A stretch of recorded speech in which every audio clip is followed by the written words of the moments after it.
Today I wanted to give you a brief update of where I am right now with my anxiety. A lot of stories that you will see online about mental health and about anxiety can often be people that have recovered completely from a mental health illness, or that are almost recovered, you know, people telling stories about how difficult it was in the past for them to deal with mental health problems. But this one amazing thing happened and now they are cured, or they are so much better, or whatever it might be. And for me, making videos sometimes can be hard because I'm still very much struggling with anxiety a lot of the time. I'm 25 and I've had panic attacks and mental health problems since I was about 10, and so it's been a very long time. I've done all the things that people say to do. I have gone to therapy, I am on medication, I have done exposure therapy, I have tried loads of different types of things over the years. Lots of things haven't worked, or they haven't worked to the extent that I wanted them to work, and lots of things have made things a bit easier and a bit better. For the past year or two, or maybe even 3, I have been kind of living my regular life and then also doing exposure therapy, which is to go, for me, my exposure therapy is to go maybe 15 or 20 minutes away from home and see how I fare. And I've actually just decided to stop for a while, and I kind of wanted to talk about that a little bit. I decided after last month, I had done a lot of exposure therapy and a lot of it was very difficult for me. I decided to take a break from it.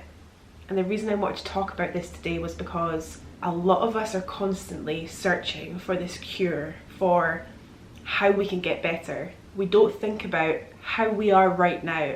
It's hard to explain, but I feel like there's so many things about me besides anxiety. I am quite confident, I like to do art a lot, I work in a plant shop part-time, I like filming videos online. There's so many things about me that aren't crippling anxiety. But I think for most of us, we focus on the anxiety, we focus on the depression, we focus on the invisible illness because it can feel so prevalent in our bodies. It can be how we describe ourselves and how we define ourselves. And for me, I've always explained, like, I'm somebody with agoraphobia, I have agoraphobia, I'm an agoraphobic, or I'm an emetophobe, or I have OCD, and I use all these labels to define myself constantly. And I think sometimes that's not always good for us. I think it's good to have diagnosis because it helps us find different therapists that could help us, or it helps us explain the behaviours that are going on with us. And I think all of that can be really useful, but I think when we are constantly using it as a label and constantly using it to define us, it can be really difficult. So recently I've thought about all of the things that are within my comfort zone that I'm happy about, that I'm grateful for, or things that are in my comfort zone that I want to try, that I've never tried before.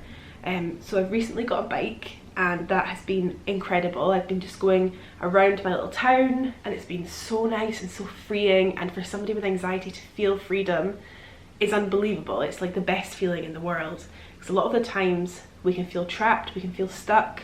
So finding things that are within our comfort zone that we feel happy with, that make us feel free and happy, is incredible. I've been focusing on seeing my friends in situations that feel good for me. I've been focusing on doing lots of art and creating things. I've been focusing on trying to find a new therapist. Just things that for a whole month I've decided I am not going to do exposure therapy.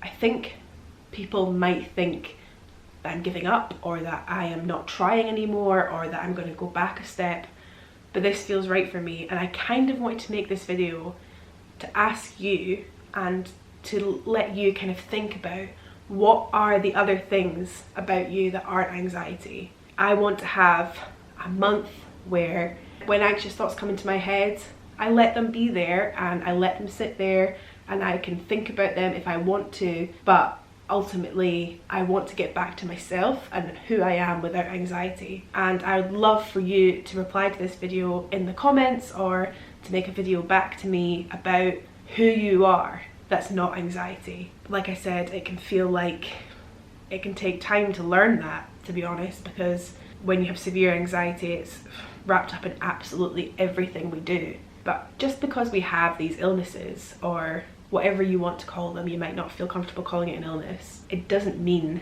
that that's all we are and exactly who we are all the time. So I just thought I'd film this video and let you have a think about other things about you. I would love to hear what defines you, who are you without the labels of mental illness and the stigma of mental illness. Who are you? Please let me know in the comments, who are you? Thanks very much for watching this video. Bye.